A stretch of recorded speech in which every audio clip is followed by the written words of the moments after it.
Sir recently நடந்து முடிஞ்ச மாநாடு திருமாவளவன் அவர்கள் நிறைய விஷயங்கள் பேசுவார், அது தொடர்பாக அரசியல் வட்டாரத்தில் பேசுபொருளாகும்னு எதிர்பார்த்த ஒரு மாநாடு. ஆனால் அவருடைய பேச்சுன்றது 5 நிமிடங்களுக்கு உள்ளாகவே முடிந்து விட்டது. காரணம் அங்கிருந்த அலைமோதிய கூட்டம். நீங்களும் அங்கே மாநாட்டில் தான் இருந்தீங்க, ஸ்டேஜில் தான் இருந்தீங்க. என்னதான் நடந்துச்சு? கட்டுக்கடங்காத கூட்டம் வந்துருச்சு. எப்படி நம்ம திருவண்ணாமலை கோயிலுக்கு எப்படி படையெடுத்துவார்களோ, எப்படி சமயபுரம் மாரியம்மன் கோயிலுக்கு எப்படி படையெடுத்துவார்களோ, அதே போல வர ஆரம்பிச்சிட்டாங்க. திருமாவை கடவுள் ரேஞ்சுக்கு வைக்கிறீங்க. எங்களுக்கு கடவுள் தான் வரும். பெரியாரிய கொள்கைகளெல்லாம் விட்டு வெளியே போவீங்க போலயே சார். இல்லை இது பாஜகவோட நெருங்குற மாதிரி இருக்கு. வெள்ளும் ஜனநாயகம் இருக்கட்டும், தேசங்காப்பு மாநாடு இருக்கட்டும், மது ஒழிப்பு மாநாடாக இருக்கும், இப்போ அது தமிழ் சிறுச்சி மாநாடு இருக்கட்டும், நாங்கள் ஒவ்வொரு தடையும் நாங்கள் இன்க்ரீஸ் பண்ணுறோம். ஆனால் அங்கெல்லாம் இந்த மாதிரி தள்ளுமுள்ளு திருமாவளவன் அவர்களையே மூர்ச்சையாக்கும் அளவுக்கு தள்ளுமுள்ளு இல்லை. ஆனால் இங்கே நடந்திருக்குன்னா இங்கே ஏதோ ஒரு தவறு நடந்திருக்குன்னு நினைக்கிறேன். கர்ச்சித்து குரலாக அப்படியே நிற்கிறாரு. அதை பார்த்துட்டு மூச்சு தண்ணீர் சொல்றாங்க. இல்லை சார், அவரோட ஆக்டிவிட்டி அப்படிதானே சார் இருந்து சோர்ந்து போய் நின்னாரு. இல்லை சார், அவர் சுற்றி இருக்கிற விசிகா நிர்வாகிகள் எல்லாத்தையும் கூட்டத்தை விலக்கி விடுறாங்க, அவர் சோர்ந்து போய் நிற்கிறாரு. ஒரு மனிதர் அத்தகைய நிலையை அடைந்திருக்கிறாருன்னா அப்புறம் எப்படி புரிஞ்சுக்கிறது? மாநாடு சக்சஸா ஃபெயிலியரா சொல்ல போனா? மாநாடு மிகப்பெரிய வெற்றி. ஆனா திருமாவளவன் அவர்கள் பேச வேண்டிய முக்கியமான கருத்துக்களை கூட பேச முடியாமல் போனது தோல்விதானே. நான் உங்களிடையே நீண்ட நேரம் பேச விரும்பியும் இந்த இக்கட்டான நிலையில் பேச இயலாத நிலையில் இருக்கிறேன். கொஞ்சம் விட்டிருந்தா கரூர் சம்பவம் மாதிரி ஒரு சம்பவம் அங்க நடக்கிறதுக்கான பாசிபிலிட்டிஸ் இருந்தது அப்படிங்கறத எல்லாரோட பார்வை. மறுப்பீங்களா என்ன? இல்ல சார், இந்த சம்பவம் அப்படி ஒரு சம்பவம் இருந்துச்சுதான். இங்கு கட்சி பார்க்கணும் எல்லாருமே தொண்டர்கள், ரசிகர்களுக்கும் தொண்டர்களுக்கும் வித்தியாசம் இருக்கு. ஆனா நடவடிக்கையில வித்தியாசம் இல்லை. விசிகா தரப்புல இருப்பவர்களுடைய கருத்தாகவே என்னன்னா ஒரு அட்மினிஸ்ட்ரேஷன் ஃபெயிலியர் அப்படின்னு மென்ஷன் பண்றாங்க, சொல்றாங்க. ஆக்சுவலா அவங்க மனசாட்சிப்படி அதை ஒரு உண்மையா ஒத்துக்கிறாங்க. நீங்களும் அந்த பாயிண்ட் ஒத்துக்கிறீங்களா? அந்த மாநாட்டில் இன்னொரு முக்கியமாக கவனிக்கத்தக்க விஷயம்னா, அந்த ஜோதி திருமாவளவன் அவர்கள் ஏந்திட்டு இருக்கும்போது இந்த பக்கம் வன்னியரசு அவங்களும் சேர்ந்து பிடிக்கிற மாதிரி முயற்சி பண்ணும்போது அதில் வன்னியரசு அவர்கள் கையும் திருமாவளவன் அவர்கள் தட்டி விட்டார். வன்னியரசு மீது ஏதோ ஒரு அதிருப்தி இருக்குதா திருமாவளவன் அவர்களுக்கு?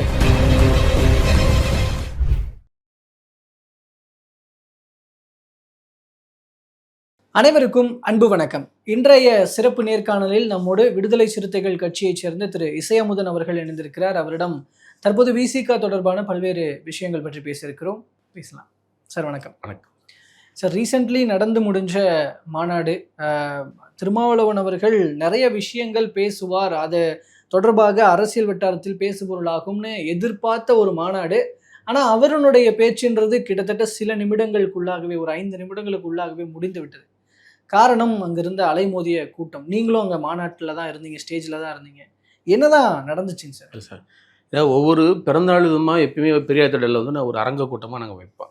ஆனால் இந்த தடவை என்ன பண்ணுற தலைவர் ஏதாவது கருத்தில் சார்ந்து நம்ம ஒரு மாநாடு நடத்தணும் அப்படி ஒரு முடிவு எடுத்து கிட்டத்தட்ட 2ஆம் கட்ட நிலை பொறுப்பாளர்கள் கலந்து ஆலோசித்து அதன் பிறகு எங்கள் தலைவர் தமிழ் தேசிய எழுச்சி மாநாடு நம்ம நடத்துவோம் அப்படின்னு சொல்லிட்டார். அப்போ அதுக்கான வேலைகள் எல்லாமே, அதுக்கான மாநாட்டு பணிகள் எல்லாமே தனித்தனியாக பிரித்து பண்ணாங்க. தொண்டரணி தனியாக ஒரு 500 பேர் போட்டிருந்தாங்க, ஒரு 1000 காவல்துறை அதிகாரி அந்த பொதுக்கூட்டத்துக்கு வந்திருந்தாங்க. எல்லாரும் நிகழ்ச்சி பண்ணாங்க. ஆனால் என்னன்னா கட்டுக்கடங்காத கூட்டம் வந்துருச்சு.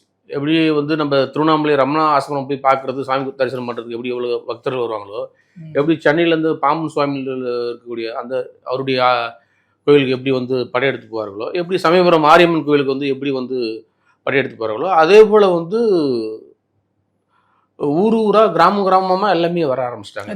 திருமாவை கடவுள் ரேஞ்சுக்கு வைக்கிறீங்க. இல்லை, அவரு கடவுள் ரேஞ்சு, எங்களுக்கு கடவுள் தான் அவர் எல்லாரும் இங்கே மனிதன் எல்லாமே கடவுளாக தான் மாறான். யாரும் கடவுளாக இங்கே இருக்கிறது இல்லை, மனிதன் தான் கடவுளாக மாறாரு. பெரியாரிய கொள்கைகளெல்லாம் விட்டு வெளியே போவீங்க போலயே சார். இல்லை இது பாஜகவோட நெருங்குற மாதிரி இருக்கு. இல்லை அப்படி இல்லை. எங்களுக்கு கடவுள் மீது நம்பிக்கை இல்லை, ஆனால் நாங்கள் தலைவரை கடவுளாக நாங்கள் நினைக்கிறோம். கடவுள் மீது நம்பிக்கை இல்லை, நாங்கள் தலைவரை கடவுளாக நாங்கள் பார்க்குறோம். அந்த அடிப்படையில் தான் நாங்கள் ஒப்பிட்டு பேசுகிறோம் இல்லையா. கடவுளும் ஒரு மனிதன் நாங்கள் ஒப்பிட்டு பேச பாருங்க. அப்போ எங்களுடைய தலைவருடைய தன்மை உயர்ந்துருக்குன்னு அர்த்தம் இல்லை. அப்படி தான் நாங்கள் தலைவரை நாங்கள் பார்க்குறோம். அப்போ தலைவர் பார்க்க கூட்டம் வர வர வர கட்டுக்கடங்களை கண்ட்ரோல் பண்ண முடியல. தலைவர் ஒன்றுமே பண்ண முடியலங்கிறாரு. கிட்டத்தட்ட 234 மாவட்ட செயலர் ஸ்டேஜில் உட்காந்துக்கிறாங்க. இந்த ஆண்டு ஒரு மண்டல செயலர் கிட்டத்தட்ட ஒரு 70-80 பேர் கிட்டத்தட்ட உட்காந்துருக்குறாங்க. கிட்டத்தட்ட ஒரு 1000 போலீஸ் கிட்டத்தட்ட பண்ண முடியல. ஏன்னா உளுந்தூர்பேட்டில் அந்த மாநாடு இருக்கிற இடத்துல வந்து எங்க ஊர் திருமாந்துறை டோல்கேட் வரையும் ஃபுல்லா டிராஃபிக், குறைந்தபட்சம் ஒரு 45 கிலோமீட்டர் உங்களுக்கு வந்து டிராஃபிக் ஆச்சு. அதே போல் வந்து உளுந்தூர்பேட்டை மாநாடு இருக்கிற இடத்துல இருந்தும் அது விக்கிரவாண்டி டோல்கேட் வரையும் பயங்கரமான டிராஃபிக் ஆயிடுச்சு. அதுவே உளுந்தூர்பேட்டை மாநாட்டத்தில் இருந்தும் அதன் பிறகு விருதாச்சலம் வரையும் டிராஃபிக்காக போச்சு. அதே போல உளுந்தூர்பேட்டை மாநாடு நடக்கிற இடத்துல இருந்து மாடூர், கள்ளக்குறிச்சி மாவட்டம் மாடூர் டோல்கேட் வரையும் உங்களுக்கு டிராஃபிக்காக போச்சு. அப்போ கடலூர், கள்ளக்குறிச்சி, விழுப்புரம் இந்த 3 மாவட்டத்துக்கும் மிகப்பெரிய ஒரு கூட்ட நெரிசல் வந்துருச்சு. அப்போ அதனால தான் உளுந்தூர்பேட்டையில் கூட ஒரு உள்ளூர் விடுமுறை விட்டாங்க. ஏன்னா எந்த அசம்பாவிதமும் நடந்துடக்கூடாதுன்னு சொல்லி தமிழக அரசு ஒரு முன்னெச்சரிக்கையான ஒரு கல்லூரி மாணவர்கள், பள்ளிக்கூடத்தை படிக்கக்கூடிய மாணவர்களுக்கு விடுமுறை இருக்காங்க. அதுல கூட ஒண்ணு சொன்னாங்க, ஸ்கூல் காலேஜுக்குலாம் லீவ் விட்டு அவங்கள மாநாட்டுக்கு கூட்டிட்டு போயிருக்கிறாங்க போல அப்படின்னு சொல்லி அது ஒரு சர்ச்சையும் எழுந்துச்சு. இல்லை, இது வந்து அரசு விழாவாக இருந்தால் இல்லை வந்து வேற ஏதோ வராமல் இருந்தால் அப்படி கூட்டிகிட்டு போவாங்க. நாங்கள் வந்து எங்கள் தலைவர் வந்து ஒரு நாடாளுமன்ற உறுப்பினர், ஒரு கட்சிக்கான ஒரு தலைவர். அது எப்படி அரசு பள்ளியில் மாணவர்கள் இப்படி வந்து கலந்துக்க முடியும்? இன்னைக்கு இருக்கிற காலகட்டத்தை அப்படி இருந்துட முடியுமா? எதிர்கட்சி அப்படி சும்மா விட்டுருவாங்களா? அப்படிலாம் எப்படி பேச முடியும்? இது எல்லாமே வந்து தலைவரை நோக்கி வந்த வாழ்த்து கூட்டம் தான். இது தலைவர். ஆனா கடந்த காலங்கள்ல இதுக்கு முன்னாடிலாம் நடந்த மாநாடுகள்ல, அதுவும் மிகப்பெரிய அளவுக்கு நடந்த மாநாடுகள் தான் வெல்லும் ஜனநாயகமாக இருக்கட்டும், இந்த போதைப் பொருளுக்கு எதிரான மது ஒழிப்பு மாநாடா இருக்கட்டும். ஆனா அங்கெல்லாம் இந்த மாதிரி தள்ளுமுள்ளு, திருமாவளவன் அவர்களையே மூர்ச்சையாக்கும் அளவுக்கு தள்ளுமுள்ளு இல்லை. ஆனா இங்க நடந்திருக்குன்னா இங்க ஏதோ ஒரு தவறு நடந்திருக்கு. இல்ல தவறு இல்லை, அது அப்படி இல்லை. எப்படி இந்தோனேஷியாவில் வந்து ஒரு நிலநடுக்கு வருமோ, எப்படி வந்து ஜப்பான் ஒரு நிலநடுக்கு வருமோ, ஒவ்வொரு நிலநடுக்கத்துக்காகவும் ஒவ்வொரு பாயிண்ட் கூறும், குறையாது. அதே போல தான் விசிகா வந்து ஒவ்வொரு மாநாடு நடத்தும் போதும் வந்து கூட்டத்தை நாங்கள் வந்து இன்க்ரீஸ் பண்ணுறாங்க, கூட்டத்தை வந்து நாங்கள் வந்து குறைக்கல. அப்போ வெல்லும் ஜனநாயகம் இருக்கட்டும், தேசங்காப்பு மாநாடு இருக்கட்டும், மது ஒழிப்பு மாநாடாக இருக்கும், இப்போ தமிழ் சிறுச்சி மாநாடு இருக்கட்டும், நாங்கள் வந்து ஒவ்வொரு தடையும் நாங்கள் இன்க்ரீஸ் பண்ணுறோம். குறைந்தபட்சம் ஒரு 13 to 15 லட்சம் பேர் வந்துருக்காங்க. தேசங்காப்பு மாநாட்டில் ஒரு 10 லட்சம் பேர் இருந்தாங்க. இங்கே வந்து 13 to 15 லட்சம், ஒரு 5 லட்சம் பேர் எக்ஸ்ட்ரா வந்திருக்கிறாங்க. அப்போ என்னன்னா, தலைவர் மீது இருக்கக்கூடிய நம்பிக்கை, தலைவர் அவர் வைத்திருக்கக்கூடிய கொள்கை பெற்று தலைவர் மீது வைத்திருக்கிற பாசம், இதை தான் வெளிப்படுத்துது. இதை தான் நோக்கி தான் எல்லாமே வர்றாங்க. அப்போ அதுதான் வந்து நாங்கள் அது பேசும் போற நாங்கள் பார்க்குற மொழியா. மற்றபடி வந்து அங்கே வந்து கூட்ட நெரிச்சலுங்கிறதுலாம் கிடையாது. தலைவர் பார்க்க வந்த கூட்டம் நம்ம வாழ்த்துறோம். ஆனால் அதுதான் நம்ம சின்ன நெருடல் என்னன்னா, ஒரு மனிதர் ஒரு ஸ்டேஜில் போறாரு, ஒரு 10,000 பேர் 20,000 பேர் ஒரு காலை பிடிச்சிருக்கிறான், இன்னும் ஒரு கால் 100 ஒரு 50,000 பிடிச்சிருக்கிறாங்க. சோல்டரில் ஒரு 20,000 பேர் 30,000 பேர் தொட்டு பார்க்குறாங்க. இந்த சோல்டர் தொட்டு பார்க்குறாங்க. எல்லாத்தையும் முட்டி மோதி உரசி ஸ்டேஜில் வந்து நின்று 3 நிமிஷம் பேசி கத்தி, இங்கே போய் வந்து ஆடியன்ஸ் போய் கத்தி, உட்காரங்க சொல்லி கத்தி, இங்கே போய் கத்தி, அவளை அந்த ரேம்பாக்கில் போயிட்டு திருப்பி அங்கே வந்து 350 மீட்டர் அந்த ரேம்பாக்கு நடந்தது 350 மீட்டர். அப்போ 330 700 மீட்டர் நடந்திருக்காரு. எந்த கட்சியிலுமே அப்படி நடக்கவே இல்லை. 700 மீட்டர் நடந்துட்டு போயிட்டு நடந்து வந்து 3 நிமிஷம் பேசி அதுக்கப்புறம் பார்த்துட்டு கர்ஜித்து குரலாக அப்படியே வந்து நிற்கிறாரு. அதை பார்த்துட்டு வந்து மூச்சு தண்ணீர் பேசி சொல்கிறாங்க. வேற யாராச்சும் அப்படி வந்து பேசி நிற்க முடியுமா? நேரம் வந்து ஹாஸ்பிட்டல் போயிருப்பாங்க. இல்லை சார், திமுகவோட கூட்டங்கள்ல அந்த மாதிரி ரேம்ப் வாக்லாம் போட்டிருக்காங்க. ஸ்டாலின் அதுல நடந்திருக்கிறாரு. ஆனா அங்கெல்லாம் பாதுகாப்பு ஏற்பாடுகள் சரியாக இருந்தது. அங்க இருக்க தொண்டர்களும் இந்த மாதிரிலாம் பண்ணல.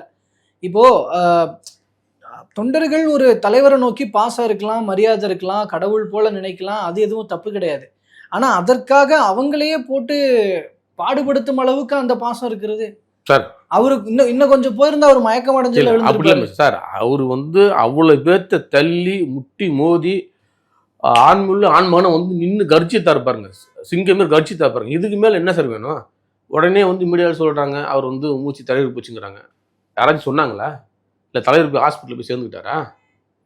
தலைவர் பேட்டியில் சொன்னாரா எனக்கு வந்து கஷ்டமாக சொன்னாரா? அப்படி சொல்லவே கிடையாது. இல்லை, மீடியாவிலே வந்து ஏன் வந்து மூச்சு திணறி ஏற்றுமா அப்படியா நீங்களே பேரை சொல்லி நீங்களே ஏன் விமர்சனம் பண்ணுறீங்க? அப்போ உங்களுடைய வருமானத்தை இருக்கிறதுக்காக தலைவர் பேரை வந்து சொன்னா சரியா இருக்கு? இல்ல சார், அவரோட ஆக்டிவிட்டி அப்படிதானே சார் இருந்துச்சு. சோர்ந்து போய் நின்னாரு. இல்ல சார், சுத்தி இருக்கிற விசிகா நிர்வாகிகள் எல்லாத்தையும் கூட்டத்தை விலக்கி விடுறாங்க, அவர் சோர்ந்து போய் நிக்கிறாரு, தண்ணி கொடுக்குறாங்க. அதெல்லாம் அதை என்னன்னு புரிஞ்சுக்கிறது? ஒரு மனிதர் அத்தகைய நிலை, சுறுசுறுப்பாக வந்தவர் அத்தகைய நிலையை அடைந்திருக்கிறாருன்னா அப்புறம் எப்படி புரிஞ்சுக்கிறது? நீங்க சொல்றது நீங்க இந்த பாயிண்ட் எடுத்து பாருங்க. கிட்டத்தட்ட வந்து அவர் வந்து நேற்று அன்னைக்கு மட்டும் அவர் கையை பிடிச்சதோ காலை பிடிச்சதோ குறைந்தபட்சம் 2 லட்சம் பேர் இருப்பாங்க. 2 லட்சம் பேர் ஒரு தனி மனிதர் வந்து இடிச்சு முடிச்சு முட்டி மோதி தனியா வந்து முரட்டு காலம் பேர் வந்து நிற்கிறாரு.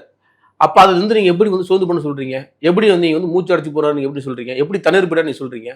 அந்த வந்து ஆன்மீக திரும்ப பாராட்ட வேணாமா? நம்ம இவ்வளவு பேர்த்து இடிச்சு வந்து சிங்கமே வந்து முரட்டுத்தனமா நிக்கிறாரு போறா அப்படின்னு அதுதான் நம்ம நினைச்சு போய் பெருமைப்படணும். சோர்வா போயிட்டாரு நம்ம பெருமைப்படணும். என்னால முடியுமா? என்னால முடியாது. வேற எந்த தலைவராச்சும் முடியுமா? முடியாது. இதே தமிழ்நாட்டுல ஒரு தலைவர் வந்து பேசிட்டு இருக்கும்போது இது மேடை கீழே ஊதிச்சு டக்குன்னு அப்படியே கீழே ஊதிச்சிட்டாரு. அதே போல வந்து ஒரு எப்ப பார்த்தாலும் ஒரு தலைவர் இருக்காரு, முன்னாடி 100 பேர் உட்காந்துருப்பாங்க, பின்னாடி ஒரு கேமரா இருக்கும். அவர் எப்பயுமே வந்து பேசிட்டு இருக்கும்போது அவங்க தொண்டர்கள் வந்து சொல்லிட்டாங்க இறங்கி கீழே வந்து இறங்கி வந்து அடிச்சுட்டு போனார். அப்ப எதுவுமே பேசாத எங்க தலைவர் வந்து உட்காருங்க சொல்றது வந்து அது தவறாக வந்து பத்திரிகையாளர்கள் விமர்சனம் பண்றது அது எப்படி ஏத்துக்க முடியும்? அப்ப எங்க மீது இன்னும் காழ்ப்புணர்ச்சி இருக்குதானே செய்யுது. இல்ல, தொண்டர்களை நோக்கி வருகிற எழுச்சியோடு வருகிற சிறுத்தைகளை நோக்கி தாய் சிறுத்தையான திருமாவளவன் அவர்கள் தான் வந்து சொல்றாரு, எல்லாம் உட்காருங்க, அது மேல ஏறாதீங்க, எல்லாம் கீழே உட்காருங்க, எல்லாம் அப்படியே உட்காருங்க, அப்பதான் பின்னாடி இருக்கவங்களுக்கு தெரியும், ஸ்டேஜ் மேல ஏறாதீங்க, இவ்வளவு விஷயங்கள் சொல்றாரு. அத கீழே இருக்க தொண்டர்கள் கன்சிடர் பண்ண மாதிரியே தெரியலையே.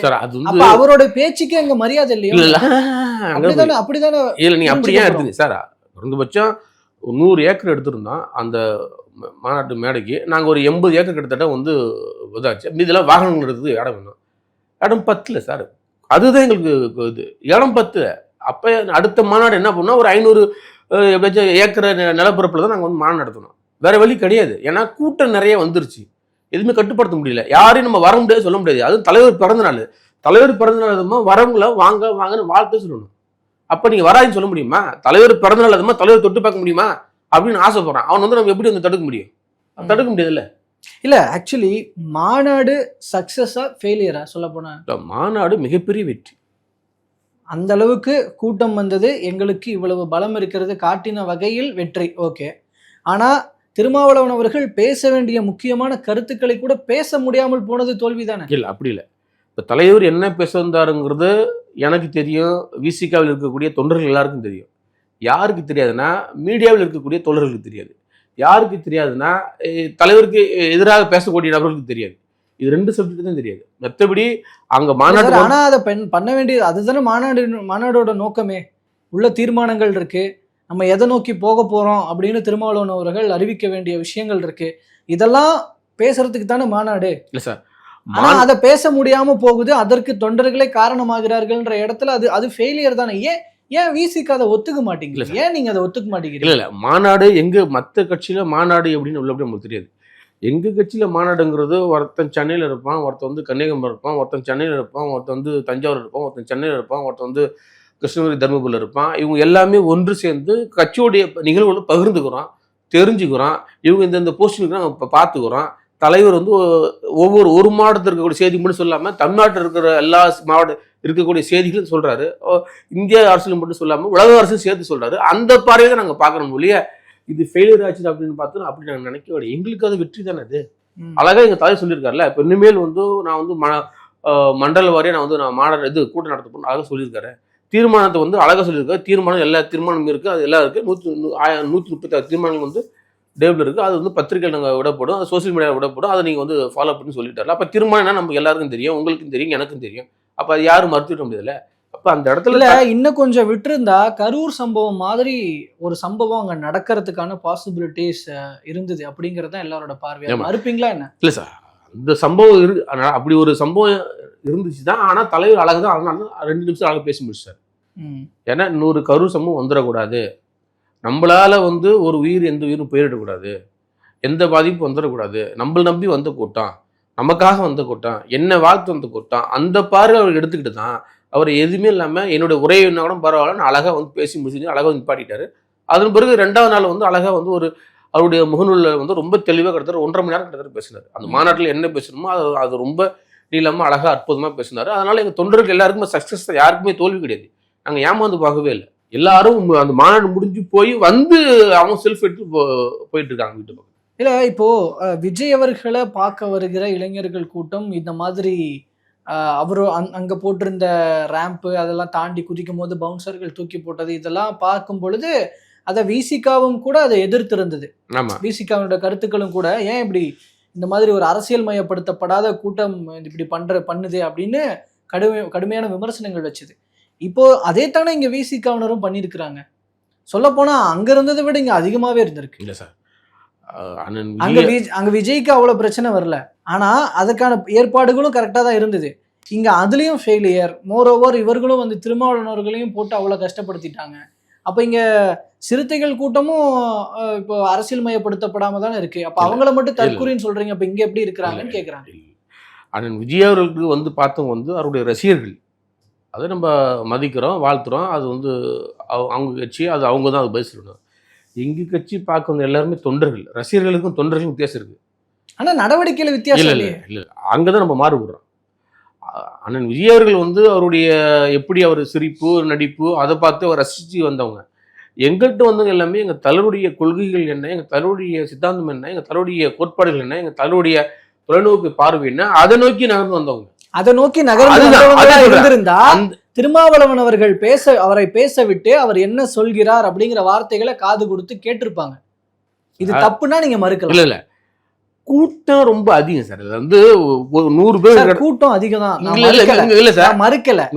கூட்டத்துல வந்தவங்கல்ல, அதுவும் அந்த ஸ்டேஜ் மேல ஏறி முண்டி அடித்தவர்கள்ல எத்தனை பேருக்கு திருமாவளவன் அவர்களுடைய கொள்கைகளை பின்பற்றி அவர் என்ன சொல்கிறார்னு காது கொடுத்து கேட்கணும்ன்ற எண்ணம் எத்தனை பேருக்கு இருந்துச்சுன்னு நினைக்கிறீங்க? தலைவர் வந்து கோட்பாடு சிந்தனைகள் பிடிச்சிருந்தனால தான் அந்த மாநாடுக்கு வர முடிஞ்சிச்சு.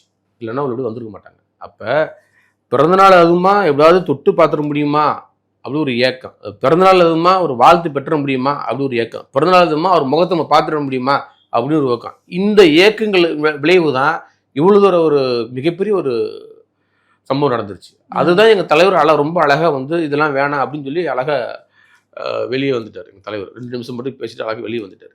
இல்லை, இதுல விசிகா தரப்புல இருப்பவர்களுடைய கருத்தாகவே என்னன்னா, நிகழ்ச்சி ஏற்பாட்டுல தவறுகள் நடந்திருக்கு, ப்ராப்பர் பிளானிங் இல்லை, ஒரு அட்மினிஸ்ட்ரேஷன் ஃபெயிலியர் அப்படின்னு மென்ஷன் பண்றாங்க, சொல்றாங்க. ஆக்சுவலா அவங்க வந்து மனசாட்சிப்படி அதை ஒரு உண்மையா ஒத்துக்கிறாங்க. நீங்களும் அந்த பாயிண்ட் ஒத்துக்கிறீங்களா? இல்லை சார், அப்படி எல்லாம் முன்னேற்பாட்டு பணிகள்ல பிரச்சனை இருந்திருக்கிறது. ஸ்டேஜ் எப்படி போடணும், எந்த இடத்துல அந்த பேரிகேட் ரேம்பை சுற்றி பேரிகேட் போட்டிருக்கணும், இந்த மாதிரியான பல பணிகளில் தவறுகள் நடந்திருக்கு அப்படின்னு சொல்லியிருக்கிறாங்க. அதை மறுப்பீங்களா? இல்லை சார், தவறுகள்லாம் கிடையாது. அது சில செய்திகளில் வந்து நம்ம தெரிஞ்சு பண்ணியிருப்போம், சில செய்திகள் தெரியாத பண்ணியிருப்போம். தெரியாத பண்ண எப்படி நீங்கள் தவறுன்னு ஏற்றுக்க முடியும்? அது தப்புன்னு எப்படி ஏற்றுக்க முடியும்? அப்படி ஏற்றுக்க முடியாது. நம்ம எப்பயுமே சிறப்பு இருந்தவங்க முன்னாடி உட்கார வைப்போம். இந்த தடவை மேடையை ஏற்றி அழகு பார்க்குறாங்க தலைவர். தனக்காக 365 நாள் உழைக்கிற ஒரு மாவட்ட செயலரில் தனக்கு பிறந்தநாள் அதுமா ஒரு தேசங்காப்பு மாநாடு விஷயமா நீங்கள் வந்து சமமாக உட்காந்து பாருங்க, மக்களை பாருங்க, தொண்டர்களை பாருங்க அப்படின்னு வந்து ஒரு அழைப்பு எடுத்து உட்கார வச்சு அழகு பார்க்குறாரு. இது எப்படி நம்ம தவறாக எடுக்க முடியும்? இது நம்ம பெருமையாக தான் எடுக்க முடியும். இல்லை, அது பெருமை தானே. அதே மாதிரி வந்து வேற இல்லை சார், அதே மாதிரி வேற மாநில நிர்வாகிகளை முதன்மை செயலாளர்கள்லாம் வந்து இந்த பக்கம் ரைட் சைடில் உட்கார வச்சு நீ பாருன்னு சொல்லி சொல்றாரு. அது எப்படி தவறாக எடுக்க முடியுது? தவறு ஒன்றும் கிடையாது. அப்போ என்னன்னா வந்து கட்டுக்கடங்காத கூட்டம் வந்து சலவு தான். அது நீங்கள் அப்படிதான் ஏற்றுக்கணும். அது நீங்கள் அது தவறு நினச்சின்னா உள்ளபடியே அது எங்களுக்கு ரைட் அப்படின்னு நாங்கள் போக வேண்டியது, வேறு வழி கிடையாது. ஏன்னா எங்களுக்கு பொறுத்தளவுக்கு அந்த மாநாடு மிகப்பெரிய வெற்றி, மிகப்பெரிய கூட்டம், மிகப்பெரிய உலகநாடு முழுக்க எங்களுக்கு வந்து ஒரு ஆதரவாலை வந்துச்சு. எங்களுக்கு இந்தந்த இன்னும் சொல்ல போனால் ஒவ்வொரு நாட்டு அதிபர்கள் மட்டும்தான் எங்கள் தலைவர் பிறந்தநாள் சொல்லுவாங்க. மற்ற எல்லா தலைவர்களுமே எங்கள் தலைவர் வாழ்த்து சொன்னாங்க. தேசிய அளவில் வாழ்த்துக்கள், தேசிய அளவில் வாழ்த்துக்கள் சொன்னாங்க. வேற நாடு விட்டு நாடு கூடி இருக்கக்கூடிய தலைவர்களும் வந்து பாராளுமன்ற உறுப்பினர்கள் கூட எங்கள் தலைவர் வாழ்த்து சொல்லியிருக்கிறாங்க. அதனால வந்து இன்னும் வேற வெளிநாட்டு இருக்கக்கூடிய அதிபர்கள் அல்லது பிரதமர் அவங்க தான் வாழ்த்து சொல்ல முடியல. மற்றபடி எங்களுக்கு எல்லாரும் வாழ்த்து சொல்லியிருக்காங்க எங்களுக்கு. அதனால வந்து இது வெற்றி தான். இது வந்து இனிமேல் தமிழ்நாட்டில் இப்படி ஒரு மாநாடு எந்த கட்சியும் நடத்துறதுக்கு கொஞ்சம் யோசிக்கணும். இனிமேல் நடத்தவும் முடியாது. அது நாங்கள் பெருமையாக நாங்கள் சொல்லிக்கிறோம். நாங்கள் ஓகே. இதில் அவர் சொன்ன ஒரு முக்கியமான விஷயம், நம்ம ஒவ்வொரு கட்டத்திலையும் ஆளுங்கட்சிகளாக இருந்த திமுக அதிமுகவினரோடலாம் நம்ம பயணிச்சிருக்கிறோம். இப்போ வந்து ஆளுங்கட்சியாக இருக்கிற தாவேகாவோடு பயணித்து கொண்டிருக்கிறோம். கூடிய விரைவில் விசிக ஆளுங்கட்சியாக பரிணமிக்கும் அப்படின்னு எந்த நம்பிக்கையின் அடிப்படையில் திருமாவளவர்கள் அந்த வார்த்தையை சொல்றாரு சார்? எங்கள் தலைவர் அவர்கள் வந்து எந்த அடிப்படையில் வந்து அந்த இயக்கத்தை தோற்றுனார் ஒன்று. ரெண்டாவது வந்து எந்த அடிப்படையில் எங்கள் தலைவர் வந்து ஒரு சட்டமன்ற உறுப்பினராக ஆனார். எங்கள் தலைவர் அவர் எந்த அடிப்படையில் வந்து சீட்டு கொடுத்து 2 MP உருவெடுத்தார். எங்கள் தலைவர் எந்த அடிப்படையில் வந்து 4 MLAக்கள் உருவெடுத்தார். எந்த அடிப்படையில் வந்து இப்போ 2 MLA ஆகினார். அதே போல் எந்த அடிப்படையில் வந்து துணை மேயராக இருக்காங்க, எந்த அடிப்படையில் வந்து நகராட்சி தலைவராக இருக்கிறாங்க, எந்த அடிப்படையில் வந்து நகராட்சி தலைவராக இருக்கிறாங்க, பேரூராட்சி தலைவராக இருக்கிறாங்க, அப்போ ஒன்றிய சேர்மனாக இருக்கிறாங்க. அப்போ எங்கள் தலைவரை நம்பி தானே வந்து நாங்கள் இதெல்லாம் நாங்கள் பதவி பெற்றோம், உயர்வுகளும் பெற்றோம். நாங்கள் அப்போ அதே பார்வையில் அதே அடிப்படையில் நாங்கள் நாளைக்கு ஆளுங்கட்சியாக மாறும்ல. ஏன் மாற முடியும்? இன்னைக்கு வந்து நாங்கள் அமைச்சராக மாறி இருக்கோம்ல. அமைச்சர் எங்கே இருக்கு, முதலமைச்சர் சீட்டு இருக்கிறது ரொம்ப பக்கம் தானே. அது எட்டு பிடிக்கிறது எவ்வளோ நேரம் இருப்பது? அப்போ வந்து இன்னைக்கே இந்த தேர்தலில் எங்களுக்கு அப்படி ஒரு வாய்ப்பு வந்துச்சுல்ல. எங்கள் தலைவர் தான் வேண்டான்ட்டு போனாரு. நான் நிற்காத இல்லை, அதைத்தான் நானும் வரேன். அது தொடர்பாகலாம் சில இடங்கள்ல பேசும் பொழுது அதற்குரிய காலமும் நேரமும் இன்னும் வாய்க்கவில்லை, வரவில்லை அப்படிங்கிற மாதிரியான மீனிங்ல அவர் கடந்து போயிருந்தாரு. அப்போ மாற்றி மாற்றி பேசுகிறாரே திருமாவளவன். ஒருவேளை ஒரு குழப்பமான மனநிலையில் இருக்கிறாரோ? ஒரு நேரம் அவரே தான் வந்து நம்ம வரணும் அப்படின்னு சொல்றாரு. அதுக்கான சூழல்கள் வரும்போது அதற்கான கால நேரம் இதுவல்ல அப்படின்னு சொல்றாரு. திரும்பவும் வந்து தொண்டர்கள் மத்தியில இப்படி சொல்றாரு. ஏன் இப்படி ஒரு வேறுபட்ட வார்த்தைகள் வருகிறது அப்படின்னு ஒரு கேள்வி. நடந்த சம்பவங்களை சொன்னா அதுதான் வந்து உண்மை. நடக்காத சம்பவம் சொன்னா அது உண்மை கிடையாது. எங்க தலைவர் வந்து என்ன நடந்துச்சோ அது காலையில் சொல்லுவார், இல்லை ஏதாவது நடந்துச்சுன்னா அது மாலை நேரத்தில் அது சொல்லுவார். அதை நடக்கிற செய்தி சொல்கிறார். அப்போ இன்னைக்கு எந்த பாதையில் நாங்கள் வந்து மந்திரி இடத்த நாங்கள் பிடிச்சிக்கிறோமோ அதே பேர் நாளைக்கு வந்து அந்த முதலமைச்சர் இடத்தையும் நாங்கள் பிடிப்போம். பிடிக்காமல் இருக்க மாட்டோம் கண்டிப்பாக. ஏன்னா எங்கள் தலைவர் இதை சொல்லி அப்படின்னு எதுவுமே நடக்காமல் இல்லை. இது சொன்னார்னா கண்டிப்பாக அது நடக்கும். அதே போல் ஒரு வாய்ப்பு வந்துச்சு, நான் நிற்கல, நான் நிற்காமல் எப்படி வந்து நான் வந்து மந்திரி ஆகுறதுன்னு கூட அந்த இடத்த வேணான்னாரு. இன்னும் கொஞ்ச நாள் தான் இருக்குது. ஒரு மறுபடியும் கூட வாய்ப்புகள்லாம் வரும். இடைத்தேர்தல் கூட நிற்கிறது கூட வாய்ப்புகள் உண்டு. அதோட இன்னும் கூட எங்கள் தலைவர் ஒரு அடுத்த கட்ட ஒரு பாய்ச்சலுக்கான காய்கள் நகர்த்துவார். அதனால காலம் இருக்குது, அதுக்கான நேரமும் இருக்குது. கண்டிப்பாக அதுக்கான திட்டம் இருக்கும் இருக்கும்னா அப்போ அப்படிதான் எங்கள் தலைவர் வந்து சொல்லியிருக்காரு. அடுத்து நம்ம ஆளுங்கட்சியா பரணிப்பு தான் சொல்லியிருக்காரு. இப்போ மாறும்லாம் நம்ம அப்படி இருக்கும்போது என்னென்ன காலங்கள் இருக்குல்ல, நேரமும் இருக்குல்ல. இப்போ இன்னும் 2 வருடம் இருக்குது, இல்லைன்னா ஒரு 6 மாதங்களும் எடுத்துக்கலாம். இல்லை அப்படின்னா தாவேக ஆட்சிக்கு பிரச்சனை வரும்னு சொல்ல வரீங்களா? இல்லைங்க, தாவேக ஆட்சி இல்லைங்க. தாவேக ஆட்சி அடுத்த தேர்தல்னு சொல்றீங்களா? இந்த தேர்தல் கூட எங்கள் தலைவர் வந்து ஒரு மந்திரி ஆகிறதுக்கு வாய்ப்புகள் உண்டு. எல்லாம் அடுத்த தேர்தல் கூட முதல்வர் ஆகிறத பற்றி கேட்குறேன். அவர் அதை நோக்கி தானே சொல்றாரு. இப்போ இல்லை இந்த தேர்தலே முதல்ல வாய்ப்பு கிடச்சிச்சு எங்கள் தலைவருக்கு. ஆனால் அதை வந்து எங்கள் தலைவர் உள்ளபடி அதை வேண்டான்னு ஒதுங்கி வேண்டான்ட்டார். அப்படி ஒரு வாய்ப்பு எங்கள் தலைவர் தேடி வந்துச்சு. கட்டாயமாக அது நில்லுங்க நாங்கள் அப்படின்னு நாங்கள் ரொம்ப அழுத்தமாக சொல்லுவோம். நாங்கள் நீங்கள் நில்லுங்க, ஒரு அந்த வாய்ப்பு ஏற்படுத்திங்க, நீங்கள் வந்து மக்களுக்கு தமிழக மக்கள் முழுக்க நீங்கள் வேலை செய்யணும் நீங்கள் அப்படின்னு அந்த வாய்ப்பு நாங்கள் சொல்லுவோம். நம்ம இதில் என்ன இருக்குது, எல்லாருமே வந்துட்டாங்க. யார் எந்த சமூகத்தில் வரல சொல்லுங்க பார்ப்போம். எல்லா சமூகத்துலேயும் வந்து ஒரு முதலமைச்சர் ஆகிட்டாங்க. ஏதாச்சும் ஒரு சமூகத்தை சொல்லி இந்த சமூகத்தை ஏதாச்சும் வரலன்னு சொல்லுங்க. செட்டியார் இல்லையா, முதலாளர் இல்லையா, இன்னும் யார் சாதி நம்ம சொல்லலாம், அது நெருடலாக போயிடும். அப்போ இன்னும் வந்து எளிய மக்களுக்கான சமூகத்துக்கு தான் இன்னும் கிடைக்கல, அந்த பதவி கிடைக்கல. ஒரு வாய்ப்பு கொடுத்தா என்ன குறைஞ்சிருவாங்களா? ஒன்றும் இல்லை, அது வாய்ப்பு கொடுக்கலாமே, தப்புன்னு கிடையாதுல்ல. அந்த மாநாட்டில் இன்னொரு முக்கியமாக கவனிக்கத்தக்க விஷயம்னா, அந்த ஜோதி திருமாவளவன் அவர்கள் ஏந்திட்டு இருக்கும்போது இந்த பக்கம் வன்னியரசு அவர்களும் இந்த பக்கம் இன்னொருவர் அந்த ஜோதியை வந்து அவங்களும் சேர்ந்து பிடிக்கிற மாதிரி முயற்சி பண்ணும்போது வன்னியரசு அவர்களோட 2 பேர் கையையும், அதில் வன்னியரசு அவர்கள் கையையும் திருமாவளவன் அவர்கள் தட்டி விட்டார். ஏன் அது வன்னியரசு மீது ஏதோ ஒரு அதிருப்தி இருக்குதா திருமாவளவன் அவர்களுக்கு? அப்படி நீங்க செய்திகள்ல பார்க்கப்பட்டது, பேசப்பட்டது, அப்படி எதுவும் இருக்குங்களா? இல்லை, அப்படி இல்லை. அது என்னன்னா, கரும்புலி முத்துக்குமார் என்னைக்கு வந்து அவர் வந்து ஈழத்துக்காக தன் உயிரை நீத்தாரோ அன்னிலிருந்து அண்ணன் சமத்துவ வழக்கறிஞர் சங்கம் நம்ம கட்சியில் இருக்குது. அதனுடைய மாநில செயலாளர் இப்போ முதன்மை செயலாளர் இருக்கார். அவர் எந்த மாநிலத்தில் இருந்தாலும், இப்போ கர்நாடகா இருந்தாலும் மாநாடு நடத்தினாலும் சரி, ஆந்திரா மாநாடு நடத்தினாலும் சரி, இல்லை பாண்டிச்சேரி மாநாடு நடத்தினாலும் சரி, சென்னையிலேருந்து அவங்க வந்து சுடர்வொளி வந்து தீபாவளி ஏற்றிட்டு வருவாங்க. அப்படி தான் அவர் வந்து அந்த ஜோதியை கொண்டுட்டு வந்தாங்க. அதன் பிறகு வந்து சரி அந்த ரேம்பாக்கில் நடந்து போனோம். அப்போ வந்து அது யார் கொண்டுட்டு வந்தாங்களோ அப்போ வந்து பார்வேந்தன் கூப்பிட்டாரு. அண்ணன் பார்வேந்தன் வாங்கணும் பிடிங்க அப்படின்னாரு. அதன் பிறகு அண்ணன் வன்னியரசு அவர்கள் பிடிங்கினாரு. அதன் பிறகு அந்த ஜோதி எடுத்து தலைவர் நடந்து கொண்டுட்டு போனோம். அப்போ என்னன்னா, நடந்து போகிறப்போ வந்து நெருப்பு வந்து அண்ணன் வன்னியரசு மேலே பட்டுரும், இல்லைன்னா வந்து அண்ணன் பார்வேந்தன் மேலே பட்டுரும். அப்போ தான் வந்து கத்தி பேசினாங்க, கத்தி சொல்ல முடியல. அப்போ அதனால தான் தட்டி விட்டு நீங்கள் அப்படின்னு தான் அதுக்கப்புறம் காமிச்சிட்டு அதுக்கப்புறம் தான் தலைவர் நடந்தார். ஆனால் அந்த நடக்கிறத கட் பண்ணிட்டாங்க, இப்படி தட்டி எடுத்து போட்டு கட் பண்ணி அப்படியே எல்லாமே போகிறாங்க. அது ரொம்ப வருந்தத்தக்க செயலை தான் நான் பார்க்குறேன் நான். ஸோ அதில் பொறுத்திருந்து பார்ப்போம். விசிக தொடர்பாக அடுத்து என்னென்ன நடக்குது அப்படிங்கிறத அது தொடர்பாக இனி வரும் காலங்களில் பேசலாம். தற்போது வரைக்கும் பல்வேறு தகவல்கள், கருத்துக்களை பயன்படுத்த மிக்க ரொம்ப நன்றி. நன்றி.